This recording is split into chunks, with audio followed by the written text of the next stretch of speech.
Эй, подойди сюда! Мне нужно твое мнение. Ты наконец-то сделал Чернобыль-Пиздяк 4? Да, наконец-то это случилось. Спустя год и 7 переписанных текстов обзора, я сделал второй обзор. По идее, это должен был быть Deep Rock Galactic, но в то время он еще не вышел. А еще у меня было много записей по другой игре в PvE жанре. Если вы умеете читать название ролика, то знаете, что это за игра. Господа и дамы, я представляю вам Vermintide 2.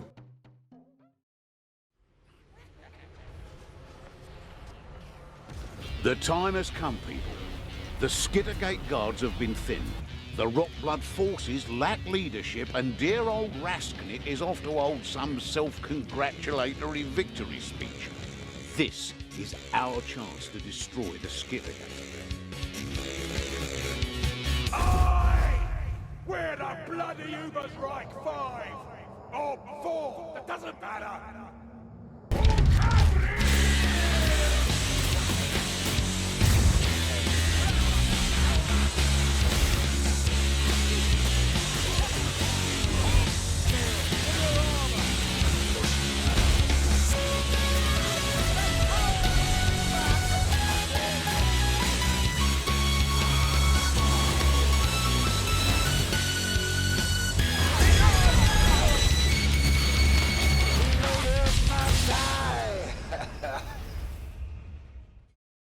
Второй Vermintide — это веселая PvE мясорубка, которая берет свои корни от Left 4 Dead.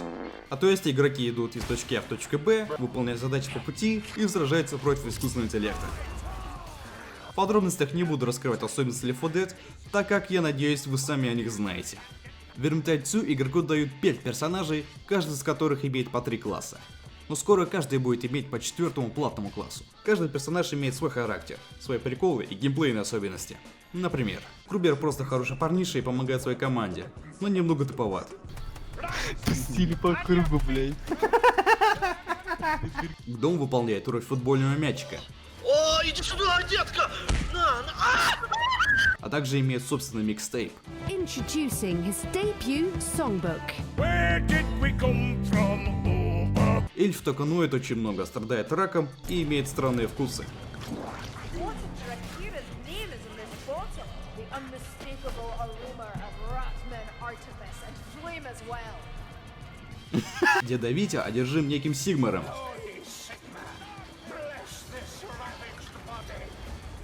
Стреляет из травматов и тыкает во всех своей зубочисткой. А бабушка либо сжигает противников, либо саму себя.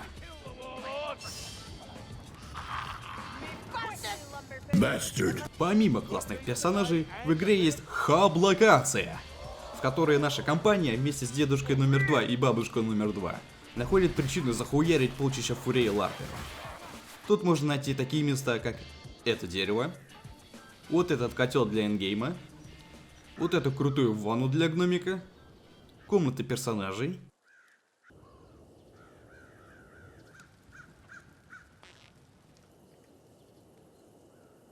но не дедова. У него себе типа земелья. Помимо разглядывания крепости, можно также играть в игру и выбирать задания в этой книжке. Или же просто нажать на нужную кнопку и не бегать 10-метровые марафоны. Перед тем, как начинать задание, игроку следует выбрать нужное снаряжение для его класса. Сюда входят оружие ближнего боя, оружие дальнего боя и 3 слота для веселиков с бафами. Следует учесть, что у персонажа также присутствует уровень силы, который можно поднять при помощи более крутых предметов.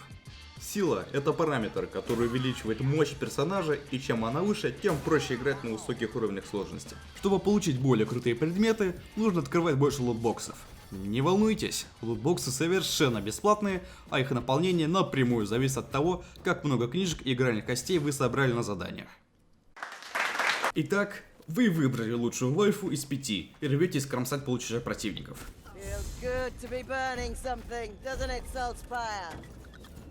flames to lend themselves to purification, it is true. You old dog! You'll make me blush. What? I don't... Silence, bitch! В данном месте разработчики постарались на славу, и вам представляется огромный бестиарий противников. Противники делятся на 3 фракции, которые работают сообща. крысы, пацаны, которые переборщили с боярышником, и козлята из DLC. Большинство противников копировано с Left 4 Dead, но также есть пара собственных. У крыс есть такие философы, как Сократ, крыса с мешком лута, которая постарается убежать от вас, Газрат, крыса с газовыми гранатами, которыми она бросается из укрытий, Fire Rat, крыса с огнеметом и огромным баллоном сзади, Гаторат, охотник из Left 4 Dead, один из самых назойливых противников. Но некоторые из них обладают очень маленькой удачей и часто терпят фиаско. Ганрад. Пулеметчик, который будет вести огонь только по одной цели. И Пакмастер.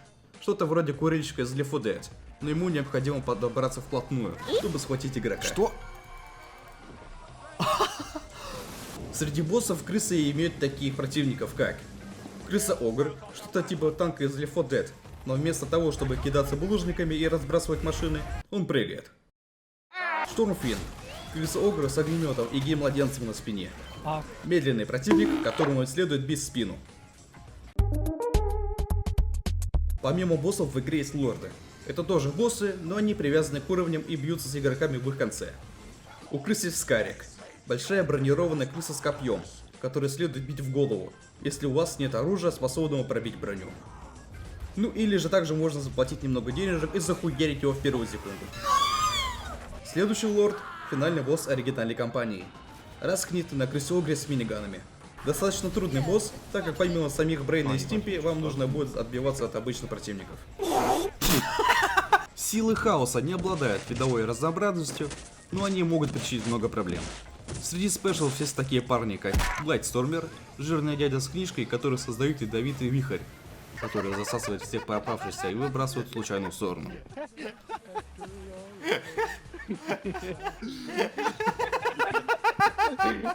Лайфлич, жирный дядя с палкой, который умеет телепортироваться и высасывать из вас жизненные силы. Слышал, на наш ухол позарился. Воин хаоса, большой бронированный дядя с топором. Он не совсем подходит под категорию спешл противников, но его нечастое появление, большой пул здоровья и сильные атаки так и норовят засунуть его в данную категорию. Боссы это блевотный тролль, один из самых надоедающих противников, так как ему необходимо убрать первую половину здоровья, после чего он упадет, ее нужно будет убрать снова, иначе он поднимется и восполнит то здоровье, которое вы не успели ему убрать. Хаус Спаун, один из самых смертоносных противников, так как является самым быстрым из боссов, а также умеет захватывать игрока и пополнять свое здоровье, жирая его. Следует бросать бомбы и использовать способности некоторых персонажей, чтобы заставить эту ожившую фрикадельку. Лорды хаоса это Бодвар, Slave, my spoils of war, Lord Gulmagak. что-то типа воина хаоса на стероидах. Он больше, быстрее, жирнее и сильнее. Битвы с ним часто напоминают шоу Бенни Хилла. Вы идете бить Бодвара, а он отталкивает вас ударом топора об землю. И так несколько раз подряд. Также Бодвар не прочь броситься по прямой к одному игроку, отправляя его в полет. Иногда можно взять Крубера и броситься навстречу. Второй лорд хаоса — Бёрберсблю. Это жердяй украл книжки у деда номер 2, и вы собираетесь забрать их обратно. Достаточно бесящий противник, так как он часто телепортируется и кастует всякую херню. Советую держать дистанцию и палить из стволов. Последний лорд — это очередной заклинатель. Нурглох. Похуй. Один из самых ненавидимых лордов. Этот жердей сначала призывает миньонов и кольца огня, а потом сам спускается к вам и начинает махать косой. Звучит просто, но на деле это та еще боль. Бистмены — это фракция из DLC, которая на самом деле не очень большая, но многие игроки жалуются на их имбовость. У них есть 3 спешала. Бестигор — это бронированный козел, просто бросается на вас, после чего начинает бить топором. Лучник — я думаю, тут все ясно, стреляет на них хреново. Знаменосец — данный тип противников ставит знамя, дающее в своем радиусе бафы для бисменов. Знамя сделано из говна, так что уничтожить его можно с одного удара. Из боссов есть Минотавр. У Минотавра 2 топора, и он умеет ими пользоваться. Достаточно сложный босс для битвы 1 на 1. Но не переживайте, вы будете встречать данных противников раз в 10 заданий. А Минотавра и вообще, наверное, никогда не увидите. Итак, теперь ты знаешь, за кого и против кого играть. Остается вопрос в следующем. Ты будешь играть с друзьями, иметь кучу веселья из-за того, что твой друг страдает от пинга? Ну или же ты будешь играть один. Если ты выбрал второй вариант, то добро пожаловать в клуб, братан. Теперь ты будешь играть вместе с обалденным искусственным интеллектом, выживаемость которого напрямую зависит от тех предметов, которые ты нацепил на него. Также стоит учесть, что и искусственный интеллект часто не знает, куда идти, ужасно боится огнеметов и пулеметного огня, часто падает с обрывов и бросает тома, когда находит аптечку. Ну или же вот это. И я не знаю, что здесь происходит, но для футажа точно пойдет. Чтобы хоть как-то побороть аутизм искусственного интеллекта, можно скачать мод, повышающий некоторые приоритеты во время боя, чтобы ИИ начал нормально драться и помогать биться с ордой. Но я все же не рекомендую играть на легенде и выше с искусственным интеллектом, если боты не имеют максимальную силу и нужный лут для выживаемости. Если же ты выбрал вариант игры с живыми людьми, то тут тоже придется поднапрячься. В быстрой игре часто попадаются новички, которые не знают тонкости игры и часто тупят, что приводит к их смерти и обвинениям в вас в плохой игре. А иногда можно просто получать кик из-за своего никнейма, как это случилось со мной. Я бы с радостью поиграл в другом лобби, но я играл в быструю игру, и меня все время закидывало только к этому пацану. Ну, сейчас я подозреваю, что на данный момент в игре в большинстве остались только потные ветераны игры, потому я не думаю, что у вас будет много проблем с хорошими напарниками. Но даже высокоуровневые игроки всегда совершают ошибки. В целом, всего, чего нужно опасаться во время игры, это эльфмейнов. Эти уникумы всегда портят игру, убегают от команды, провоцируют патрули, выпивают все зелья и всегда первый умирают. Motherfucker, it's always elf, it's always fucking elf, he fucking aggro them.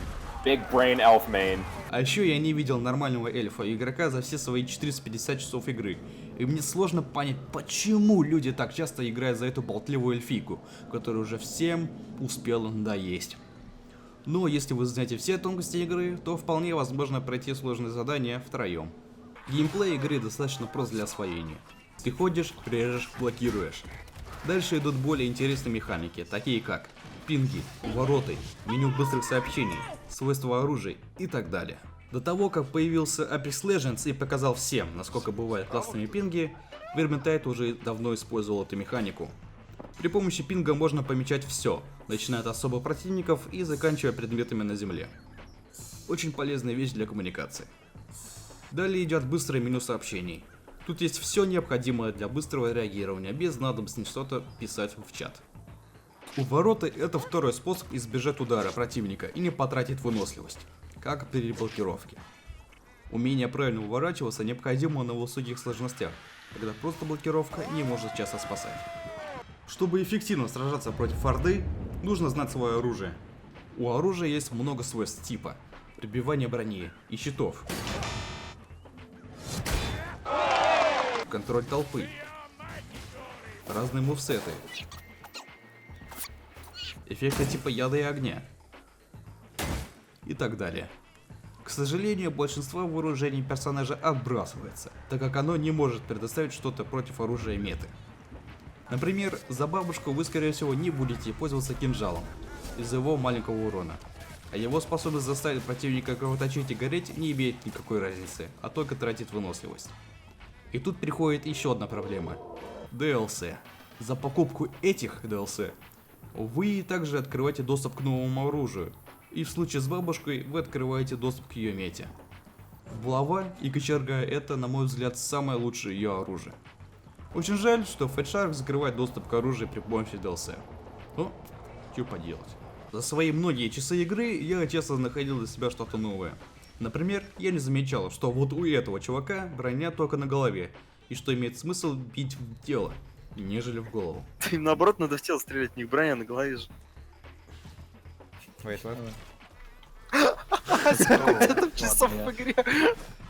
Так. Сколько? 206! 206 часов. В смысле? Я понял это только через 206 часов игры. Так что у игры есть достаточно вещей для изучения, чтобы не бросить ее спустя 10 часов. Презентация у игры великолепная. Уровни часто дают масштабные виды. Звук отлично передает, как ваше оружие прорезает противника. Кровь хлещет отовсюду. Я настоятельно рекомендую отключить эффект забрызгивания экрана кровью, так как ничего из-за этого не видно. Саундтрек во время битвы с Ордой передает чувство тревоги и страха. Особенно это отлично работает на высоком уровне сложности. Персонажи имеют свои характеры, и их разговоры интересно слушать.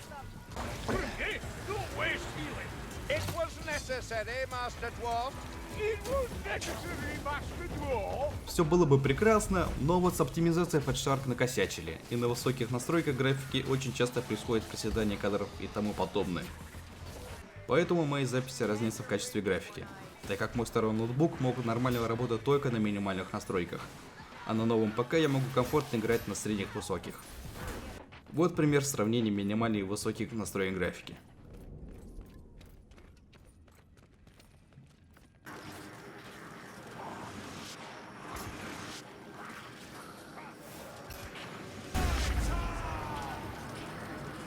Разница налицо.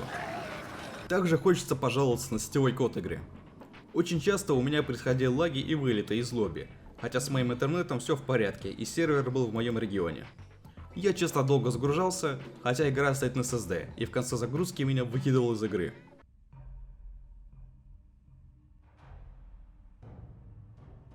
Окей. А в случае, если хост игры выходит из игры во время задания, то все задание перезапускается, а не продолжается дальше с новым хостом. Также игра для сетевой игры использует Steam сервисы, так что если у вас нет стабильного подключения к интернету, то ожидайте частые вылеты из игры с ошибкой типа 1127. Еще разработчики давно тизерили PvP режим, похожий на Left 4 Dead Versus. Но новостей по данному режиму уже давно нет. Также разработчики закрыли половину контента игры за DLC. Но хотя бы позволили игрокам без DLC играть на DLC картах с теми, у кого они есть. Еще в Fatshark решили ввести платные косметические предметы, большинство из которых выглядит так себе, а также позволить игрокам покупать обычную косметику за внутриигровую валюту, которую теперь нужно получать за выполнение ежедневных и еженедельных заданий. До введения данной валюты игроки получали за выполнение этих заданий крутые императорские сундуки, которые содержали крутой лут. Но на этом я прекращаю свое нытье и подхожу к заключению. Я все же хочу похвалить разработчиков за их труд. Игра действительно вышла отличным кооперативным слэшером, который забрал у меня свыше 400 часов и подарил много эмоций.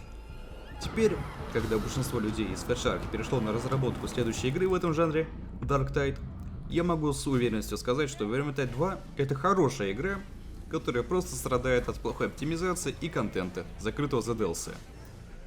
Я же желаю вам играть только в хорошие игры и прощаюсь до следующего обзора, который, я надеюсь, выйдет не через год.